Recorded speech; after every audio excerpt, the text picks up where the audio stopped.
계속해서 로마서 말씀을 우리가 함께 같이 나누고 있습니다. 로마서는 1장부터 11장까지가 교리에 대한 부분이요, 12장부터 마지막 16장까지가 그 말씀에 대한 실천에 대한 부분이라고 이야기했습니다. 바울이 실천에 대해서 이야기하면서 너희는 지혜를 가져야 된다. 그 지혜가 뭐냐? 하나님께서 우리에게 선물로 주신 것이 있는데 그것을 깨달아야 한다. 그게 뭐였죠? 은사였습니다. 은사를 깨달은 우리들이, 은사를 받은 우리들이 이제 그것을 가지고 세상에 나가서 그 사랑을 전해야 되는데, 제가 로마서 12장 말씀을 쭉 읽어보니까 사랑의 대상이 두 군데로 나오는구나. 하나는 우리 안에, 교회 안에서, 우리 성도들 안에서, 우리 교회 안에서 우리가 어떻게 사랑해야 되는지에 대해서 이야기를 했고, 그리고 14절부터는 그 사랑을 가지고 교회 문을 열어서 교회 밖에 세상을 향해서 우리가 어떻게 그 사랑을 전해야 하는지에 대해서 이야기하고 있구나. 물론 성경에 그것을 구분하지는 않았어요. 그러나 제가 성경을 읽으면서 저의 해석이, 하나는 교회 안에서 이렇게 우리는 사랑을 해야 되는 것이요, 또 교회 밖에 세상에 나아가서 세상에 대해서는 우리가 어떤 마음으로 이 사랑을 전해야 하는지를 이야기하고 있습니다. 우리 함께 14절 말씀을 함께 같이 읽겠습니다. 시작. 너희를 박해하는 자를 축복하라. 축복하고 저주하지 말라. 아멘. 박해를 안에서 하나요? 밖에서 하나요? 바깥에서 하는 거예요. 바깥에 있는 사람이 우리를 박해하는 거예요. 안에서 하는 박해를 박해라고 얘기하지 않죠. 안에서 고난받으면 우리는 그것을 시험이라고 이야기합니다. 나 시험 들었어. 그러나 박해와 핍박은 바깥에서부터 오는 거예요. 너희가 외부로부터 박해를 받을지라도 그들을 미워하거나 저주하지 말라. 그들에 대해서 축복하라 라고 이야기하고 있어요. 참 감사한 것은 지금 우리가 살아가고 있는 이 시대, 우리 대한민국은 종교의 문제 때문에 박해하거나 핍박하지 않습니다. 그렇죠?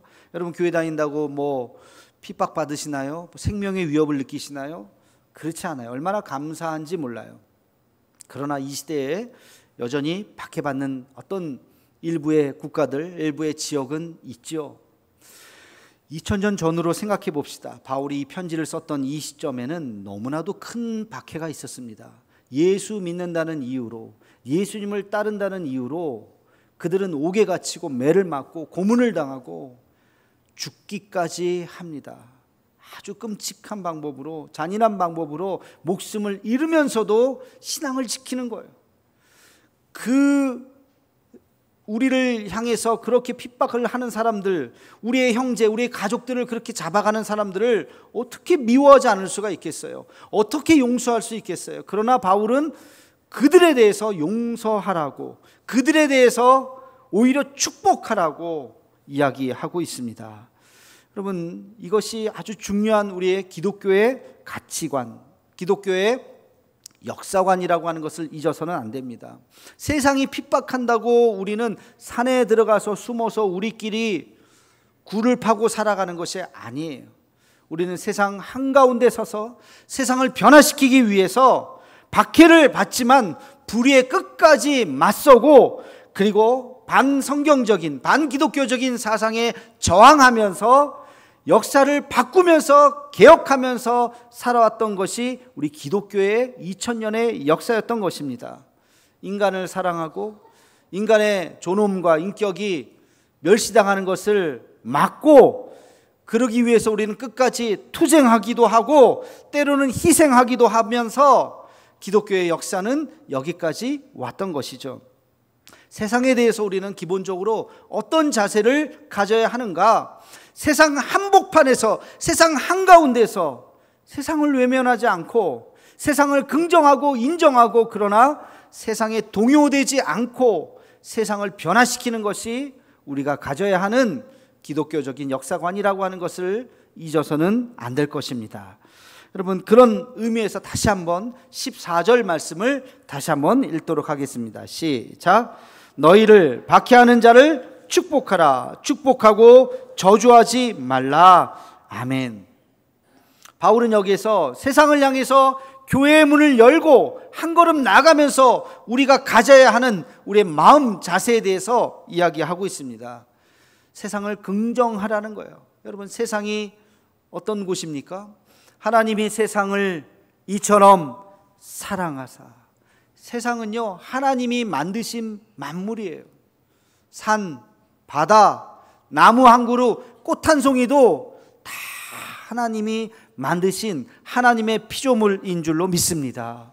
그래서 우리는 이 자연을 보면서 하나님의 그 손길을 느낄 수 있어야 하고, 그 가운데 인간은 어떤 존재입니까? 하나님의 형상대로 지은 아주 존귀한 존재입니다.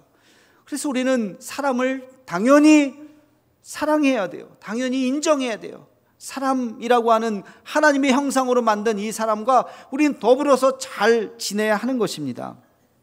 잘난 사람은 잘난 대로, 못난 사람도 못난 대로 우리는 그 사람을, 인격을 무시하거나 짓밟아서는 안 돼요. 인종과 어떤 재산과 그 피부색과 그 어떤 것에도 차별이 있어서는 안 돼요. 인간이라면 누구나 다 존귀 여김을 받아야 하는 그러한 권리가 있는 것이죠. 가끔 보면 악한 사람들이 있어요. 못된 짓을 해서 감옥에 있는 사람들. 아유, 저런 못된 짓을 했을까? 근데 그 사람이 처음부터 악한 사람일까요?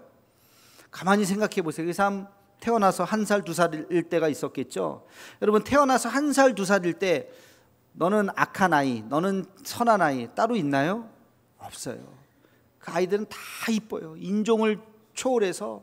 지난주에 우리 선교 갔을 때 그 아이들 너무너무 이뻐요. 유치원에 갔는데 똘망똘망한 그 눈초, 얼마나 이쁘고 잘생긴 아이들이 그렇게 앉아있는데, 참 이들의 미래가 마음이 아프잖아요. 그렇게 산족에서 지금 자기가 어떤 상태인지도 모르는데, 근데 어쨌든 교육받고 있는 그 아이들 얼마나 이쁜지 몰라. 그 아이들이, 누가 악한 애가 있으며 누가 뭐 이상한 아이들이 어디 있겠어요. 근데 점점 자라면서 악해지는 거죠. 왜? 생각해 보세요. 어떤 사람은 좋은 부모님 만나서 부모님의 사랑을 듬뿍 받아서 좋은 교육 밑에서 잘 자라면 선하게 될 가능성이 99%겠죠. 잘 되겠죠.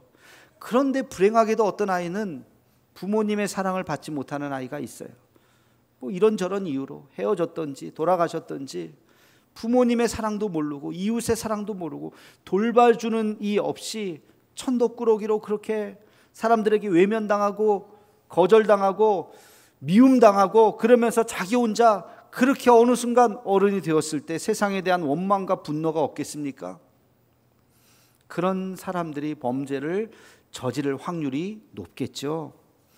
그 사람만의 탓이라고 말할 수 없습니다. 그 사람을 그렇게 만든 환경, 또 여러 가지 배경, 이 시대의 탓이라고 말할 수도 있어요. 저는 살인범들 또는 아주 끔찍한 못된 연쇄 살인범들, 이런 사람들이 있잖아요. 그런 사람들 감옥에 있을 때 어떤 목회자들이 가서 복음을 전해요. 왜 저런 사람들에게 복음을 전해? 저런 사람들은 진짜 지옥 한복판에 들어가서 고통스럽게 있어야지. 저런 못된 사람들, 사람을 막 죽이고 말이야, 복음 전할 필요도 없어. 이런 생각이 들 때가 있었어요. 근데 그런 사람들에게 복음을 전하다가 보면 의외로 너무나도 쉽게 예수님을 받아들인다는 거예요. 그 따뜻한 사랑을 단 한 번도 경험해 보지 못했던 사람들이 있다는 것이죠. 여러분, 사람은요, 죄는 미워하지만 사람은 미워하지 말라는 말이 있죠. 악한 죄는 우리가 멀리해야 됩니다. 그러나 사람은 우리가 인정해야 돼요. 우리가 그 사람이 못됐다 할지라도, 악한 일을 저질렀다 할지라도 그들을 품을 수 있는 넓은 마음이 있어야 할 줄로 믿습니다. 여러분, 그것이 바로 세상을 향한 우리의 기본 자세가 되어야 하는 것이에요. 세상을 축복하는 마음이 되어야 하는 것입니다. 세상을 인정하는 마음이 우리에게 있어야 하는 것입니다. 우리 함께 같이 15절 말씀을 같이 읽겠습니다. 시작. 즐거워하는 자들과 함께 즐거워하고 우는 자들과 함께 울라. 아멘. 세상을 향한 기독교인의 공감의 태도를 말하는 거예요. 저는 처음에 이 말씀이요, 우리 교회 안에서 우리끼리 즐겁고 재밌고 우리끼리 위로하고 우리끼리 서로 격려하면서 살라고 하는 그런 말씀이라고 생각했어요. 그렇죠? 그래서 교회 안에서 서로 울고 웃고 우리끼리 위로하면서 잘 살아야지. 근데 그게 아니라, 여러분, 이 말씀을 우리를 향한 말씀이 아니라 세상을 향한 말씀이라고 생각하고 다시 한번 읽어봅시다. 우리 15절 말씀을 세상을 향한 말씀이라고 생각하고 다시 한번 읽겠습니다. 시작. 즐거워하는 자들과 함께 즐거워하고 우는 자들과 함께 울라. 아멘. 교회 밖에 있는 사람들, 이번에 올림픽에서 금메달 땄을 때 우리가 함께 같이 와, 뭐 그가 크리스찬이든 아니든 다 같이 기뻐했어요. 그죠? 애국가가 울려 퍼질 때 막 가슴이 막 뭉클합니다. 같이 막. 그런데 슬픔을 당한 사람들이 있어요. 아픔을 당한 사람들, 교회 바깥에서 일어나는 수많은 사건과 사고들, 재난들, 그 슬퍼하는 사람들과 우리가 함께 슬퍼하고 있습니까? 벌써 10년이 흘렀네요. 그래도 어저께 일처럼 기억나는 사건, 우리 한국인의 가슴 속에 트라우마 같이 있는 사건이 있죠. 세월호의 침몰. 그게 왜 트라우마냐면, 여러분들도 아마 기억나실 거예요. TV로 다 생중계됐어요. 그렇죠? 배가 가라앉는 모습이 절반쯤 이렇게 기울어져 있는 모습. 무슨 영화 찍나? 영화의 한 장면. 구조선이 오겠지. 헬기가 뜨겠지. 곧 사람들이 이제 다 구조되겠지. 아마 다 그렇게 했을 거예요. 뭐 구조됐다는 그런 오보도 있었고, 그거 보면서 대수롭지 않게 생각했어요. 요즘에 어떤 시대인데 그 뭐 배가 가라앉겠어? 이제 다 구조되겠네. 근데 배는 점점 가라앉습니다. 꼬랑지만 남았어요. 어떻게 된 거야? 구조된 거야? 어떻게 된 거야? 배가 보이지 않아. 완전히 가라앉아. 그 안에 있었던 우리의 청소년들 400몇 명이 다 죽었어요. 이게 무슨 영화도 아니고 이게 지금 현실에서 일어난 일인가? 그럼 그 가족들은 지금 자기 자식이 그 배 안에 있고 몸부림치는 거를 상상할 수가 없잖아요. 그렇게 우리가 수많은 아이들 희생을 당했어요. 너무나도 슬픈 현실이죠. 최근에 일어난 일이었던 이태원 골목에서 일어났던 참사. 무슨 어떤 건물이 아니잖아요. 숨 막혀서 죽었던 건물도 아니에요. 바깥에서 길거리에서 일어났던 일이에요. 압사. 우리 삶에 들어보지도 못했던 단어 아닙니까? 한두 명이 아니라 몇십 명이 아니라 150 몇 명이 그렇게, 우리 또 젊은 아이들 다 20, 30대 10대 이런 아이들이 다 죽었죠. 23명의 사망자를 낸 최근에 있었던 아리셀 밧데리 화재 참사. 외국에 돈 벌러 왔던 외국인 노동자들이 자기의 고향을 떠나서 와서 일하다가 그렇게 안타까운 죽음을 당했습니다. 대형 재난 그 상황 속에서, 재난과 재해 속에서 우리가 그들의 아픔과 슬픔을 얼마만큼 공감하는지. 얼마 전에 몇 해 전 된 걸로 기억하는데, 세월호 메뚜기였어요. 화면이 이렇게 TV에 비춰지는데 거기에 기독교 목회자들 몇 사람이 스토를 메고서 가서 그들을 위로하는 예배를 드리는 장면을 제가 이렇게 보게 되었어요. 제 가슴이 뭉클했어요. 그렇지, 우는 자들과 함께 울어야지. 그들에게 원망의 소리를 들을 수 있어요. 아니, 하나님이 있다면 어떻게 이런 일이 벌어지게 됐습니까? 도대체 설명 좀 해보세요 하면서 소리 지를지도 몰라요. 그래, 우리가 그걸 어떻게 설명하겠어요? 그러나 우는 자들과 함께 울고 하나님께서 그들의 마음을 만져주시기를, 그들과 함께 머무는 것은 정말로 귀한 일이에요. 우리 교단의 어떤 일부의 사람들도 함께 동참하고, 기독교 장로교 기장 측에서는 그런 사회운동에 더 적극적으로 참여하는데, 그런 일들은 필요한 일입니다. 해야 될 일이에요. 외면해서는 안 됩니다. 우리 지역을 좁게, 우리 지역에서도 이런 일들이 일어났잖아요. 포항에 지진이 일어났어요. 죽은 사람은 다행히 없지만 큰 고통을 겪었습니다. 2년 전 흰남노 사태로 많은 사람이 희생당했어요. 거기에 더해서 작년에는 어떤 폭우가 일어나서 예천에서 실종자를 수색하러 나섰던 한 우리 해병대 젊은 친구가 사망에 이뤘죠. 최수근 일병.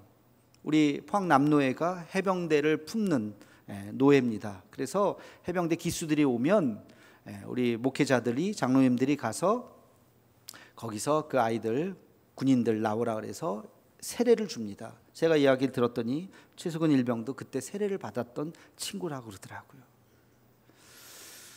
그 아이가 그렇게 참 안타깝게 죽었어요.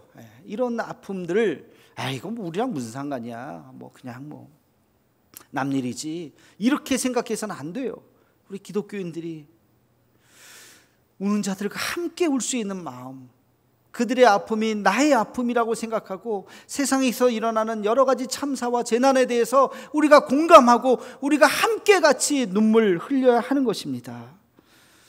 제가 우리 교회 부임해서 처음으로 만들었던 것 중에 하나가 대도봉사단이잖아요. 대도봉사단을 만들었던 취지가 뭐예요? 우리 교회 안의 봉사는 누구나 다 할 수 있고 해야 될 일이고, 우리 교회 바깥에서 일어나는 어려움들에 대해서 우리가 발벗고 나서서 합시다. 그것이 무슨 일이든지, 그들이 크리스찬이든 아니든 상관없이 그들을 돕는 일들을 우리가 합시다라고 하는 취지로 만든 게 대도봉사단이죠. 지금까지 그것이 잘 명맥이 유지가 되어서 얼마나 감사한지 몰라요. 다음 주에 우리가 성찬 헌금을 합니다. 몇 해 전부터 예수님의 살과 피를 먹고 마시는 그런 뜻깊은 그 세레모니를 하면서 우리가 예수님의 사랑을 그냥 우리만 알고 감사합니다 하고 끝나는 것이 아니라 그것을 마음을 모아서 우리 이웃들에게, 특별히 어려움 당한 이웃들에게 나누면 좋겠습니다 해서 성찬 헌금을 걷습니다. 얼마든지 그 금액은 10원짜리 하나까지 전액 우리가 이웃을 위해서 씁니다. 앞으로는요, 재난의 시대예요. 뜻하지 않은 뭐 태풍이 일어나면 다 A급이래요, 무조건. 하여튼 여러 가지 재난들이 이상 기온으로 인해서 그런 일들이 많이 벌어질 겁니다. 우리가 대비하고 있어야 돼요. 그런 일들에 다 쓰임을 받게 될 겁니다. 여러분, 성경 말씀은요, 거기에 더해서 야고보 사도는 이렇게까지 이야기합니다. 우리 함께 같이 야고보서 1장 27절 말씀을 함께 읽겠습니다. 시작. 하나님 아버지 앞에서 정결하고 더러움이 없는 경건은 곧 고아와 과부를 그 환난 중에 돌보고 또 자기를 지켜 새 속에 물들지 아니하는 그것이니라. 아멘. 야고보는 이 말씀 속에서 경건이 무엇이냐, 경건의 정의를 이야기하고 있어요. 여러분, 경건이 무엇입니까? 성경책 들고 산속에 들어가서 성경 읽고 기도하면서 산기도 하고 내려오는 게 경건이 아니라는 거예요. 그게 경건이 아니라는 거예요. 하나님 아버지 앞에서 정결하고 더러움이 없는 경건은 환난당한 고아와 과부를 돌보는 것. 세상 한복판에서 살면서 세상을 등지는 게 아닙니다. 세상 한복판에 살면서 세상에 물들지 않고 하나님의 말씀으로, 하나님의 법으로 살아가는 것, 이것이 바로 경건이라고 이야기하고 있어요.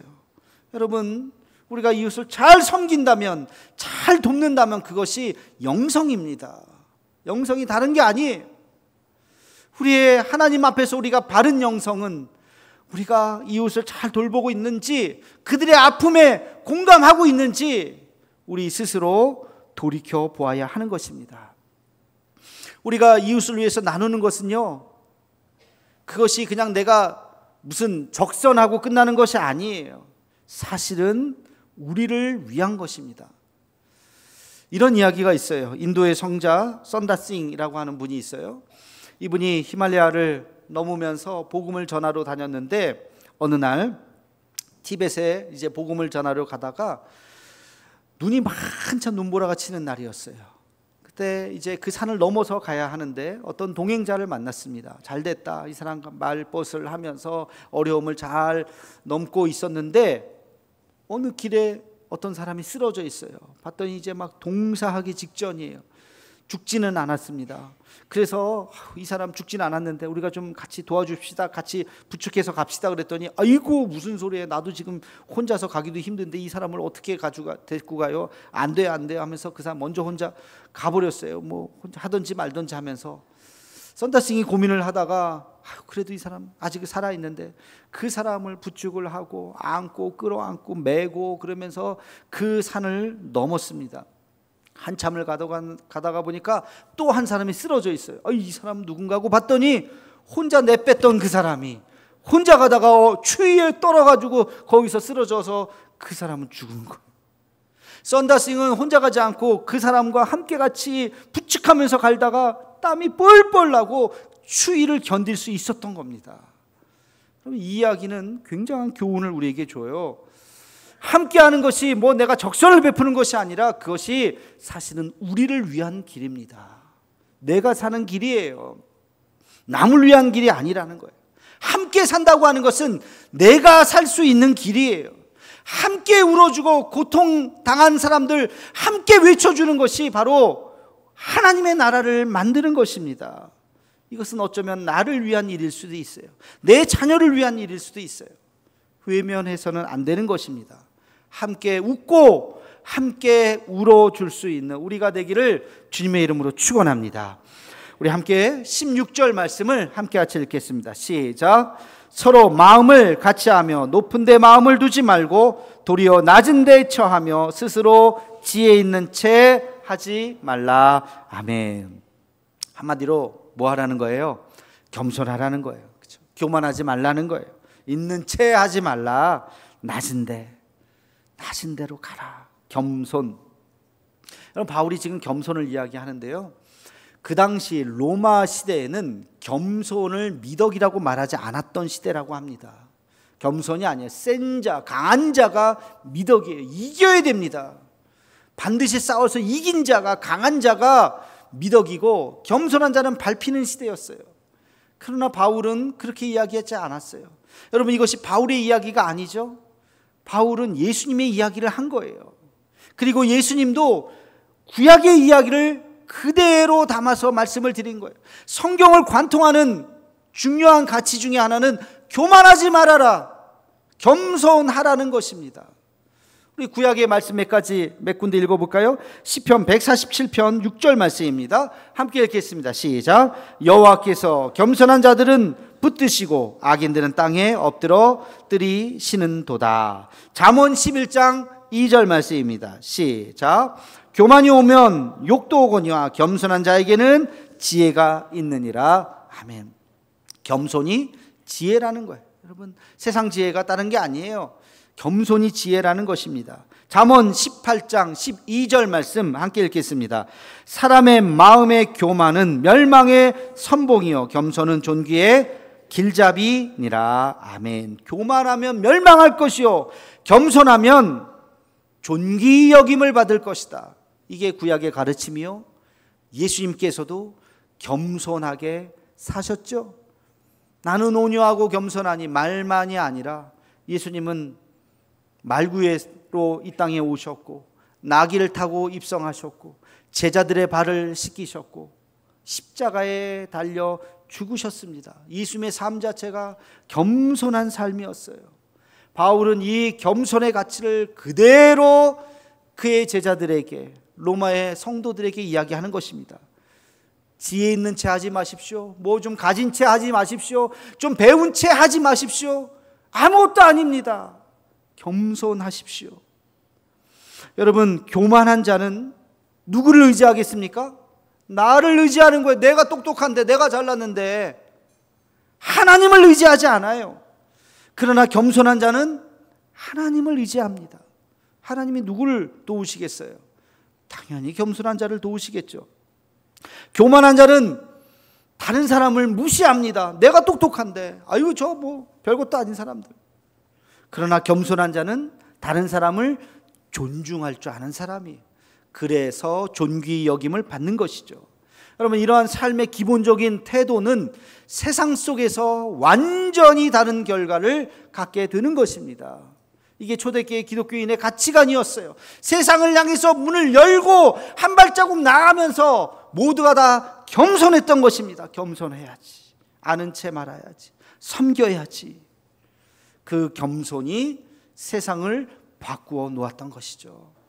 여러분, 세상을 향해서 우리가 주님의 사랑을 전할 때도 우리가 뻣뻣한 자세로 전하면 안 돼요. 겸손하게 섬겨야 하는 것입니다. 이런 은혜가 있기를 주의 이름으로 축원합니다. 마지막으로 우리 17절 말씀 함께 같이 읽겠습니다. 시작. 아무에게도 악을 악으로 갚지 말고 모든 사람 앞에서 선한 일을 도모하라. 아멘. 원래 오늘 본문을 제가 21절까지 하려고 했다가 말씀을 준비하다 보니까 21절까지 안 되겠어. 너무 길어질 것 같아서 1시간 반 예배를 드릴 것 같아서 그냥 여기 17절까지 하고 18절부터는 다음 주에 또 계속 하도록 그렇게 했습니다. 여러분, 17절 말씀 아주 중요한 말씀이에요. 악을 악으로 갚지 말아라. 다른 표현으로 하면 뭘까요? 복수하지 말라는 거. 복수하지 마라. 원수 갚지 마라. 서운한 거 있느냐? 억울한 일이 있느냐? 용서하라는 거예요. 이해하라는 거예요. 품으라는 거예요. 악을 악으로 갚지 말라는 거예요. 여러분, 이 세상에 일어나는 수많은 악의 근원이 뭘까요? 다 복수에서 나오는 거예요. 미움과 증오와 질투와 거기에서부터 모든 악이 시작되는 것입니다. 전쟁이 왜 일어납니까? 끔찍한 전쟁이 결국엔 보복이에요. 한 대 맞으면 10대 때리는 거예요. 10대 맞은 사람은 또 잘 준비했다가 100대 때리는 거예요. 100대 맞은 사람은 또 준비했다가 1000대 때리는 거예요. 이게 전쟁이에요. 피해 보복이 끊임없이 일어나는 거. 이게 인류의 역사잖아요. 그러나 예수님은, 그러나 기독교는 그렇게 말하지 않았어요. 참아라. 악을 악으로 갚지 말라. 용서하라. 인내하라. 화해하라. 이것이 기독교의 가치관입니다. 성경에 나오는 인물 예를 들어볼까요? 누가 떠오르십니까? 바로 요셉입니다. 요셉. 자기를 형들이, 다른 사람도 아니고 자기의 피부치들이 자기를 애굽의 노예로 판다? 돈을 받고? 여러분, 그거 이해가 되시겠어요? 용서할 수 있겠어요? 내가 지금 막내여서 아무것도 모르니까 그렇게 막 에이 장난이겠지 장난이 아니잖아요. 그렇게 한평생 가서 고생하고 살았잖아요. 이제 요셉이 힘이 있게 되었어요. 애굽의 총리가 되었어요. 형들이 자기 앞에 머리를 쪼아리게 되었습니다. 이야, 이런 복수의 날이 왔어요. 당장 감옥에 가두고 당장 고문을 하고 그냥 목을 쳐도 시원치 않을 판국인데, 요셉은 그렇게 얘기하지 않았잖아요. 형님들 일어나소서. 아니, 나를 이 애국으로 보낸 것은 형님들이 아닙니다. 하나님이 나를 이곳에 보냈습니다. 완벽하게 자기 인생에 대해서 재해석을 한 거예요. 그러니까 무슨 원수를 갚습니까? 무슨 복수를 합니까? 이 모든 것이 하나님의 은혜인데, 형님들 일어나십시오. 형님들 죄가 없습니다 하면서 형님들을 끌어안으면서 통곡하는 장면이 창세기에 나오잖아요. 얼마나 아름다운 모습입니까? 성경 밖의 인물 중에서 제가 한번 생각해 봤어요. 누가 있나? 두 사람이 떠오르더라고요. 한 사람은 남아공의 위대한 위인 넬슨 만델라입니다. 여러분 아마 아실 거예요. 넬슨 만델라 인권운동을 하다가, 흑인 운동을 하다가 이분이 옥에 갇혔어요. 온갖 고문을 당했습니다. 무려 27년 6개월. 27년 6개월. 정치범을 그렇게 오래 가두진 않거든요. 27년 6개월 한평생을 옥에 가둔 거예요.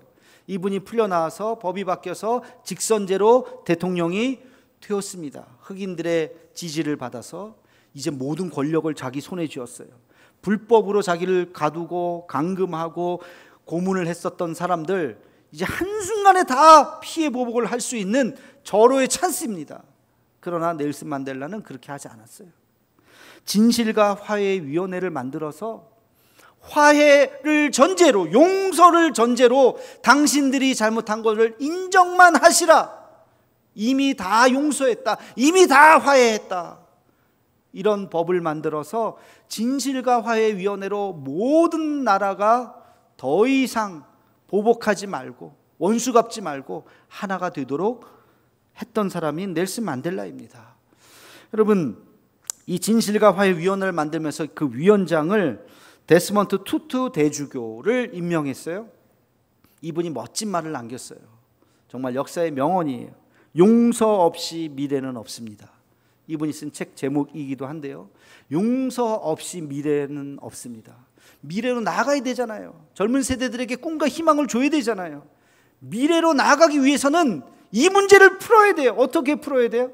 용서 없이 미래는 없다는 거예요. 용서를 전제로, 이미 용서했어요. 인정만 하라는 거예요. 그래야 억울한 사람이 마음이 풀어질 거 아니에요. 여러분, 역사는 이런 거예요. 그리스도의 사랑이 있는 곳에 용서가 있는 줄로 믿습니다. 그리스도의 사랑이 있는 곳에 화해가 있는 줄로 믿습니다. 예수님이 그러셨죠. 또 한 사람이 생각납니다. 누구냐면 바로 위대한 우리의 스승 손양원 목사님. 여러분 다 아시다시피 24살, 18살 그의 두 아들, 그 공산당을 지지하는 한 사람에 의해서 목숨을 잃어버려서 다 총으로 죽었어요. 하나도 아니고 둘을 동시에 다 잃어버린 그 정말 원수 중에 원수 같은 그 청년을 이 목사님은 그의 목숨을 살려준 것도 대단한 건데 목숨을 살려준 것만이 아니라 자기의 양아들로 삼았습니다. 이게 성경에 있는 얘기라면 뭐 성경에 그런 얘기가 있겠거니 하겠지만 성경이 아니라 우리나라에서 벌어진 1948년에 일어났던 이 안타까운 현실이에요.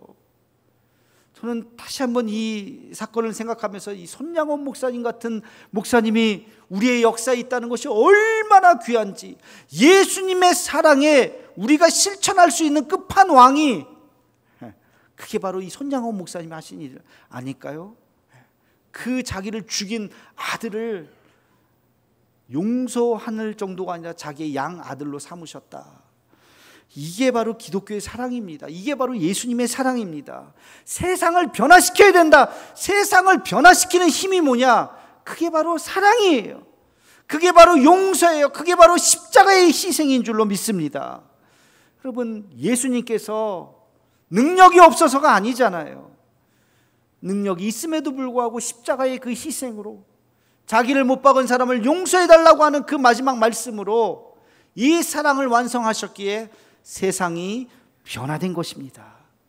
사랑하는 성도 여러분, 이제 우리가 교회 문을 열고 세상으로 한 걸음씩 나가야 합니다. 세상을 외면하지 말고 도망가지 말고 세상의 한복판에 서서 세상을 긍정하고 하나님이 만드신 이 창조를 찬양하면서, 그러나 사람을 미워하지 말고 사람을 용서하고 겸손하게 그들을 섬기며 이 세상을 하나님의 나라로 변화시킬 수 있는 우리 모두가 되기를 주님의 이름으로 축원합니다. 기도하겠습니다. 사랑의 하나님, 세상 속에 살아가면서 세상을 외면하거나 등지지 않게 하옵시고 세상을 변화시키는 우리가 되게 하여 주옵소서. 세상을 변화시키는 힘은 예수님의 사랑인 줄로 믿습니다.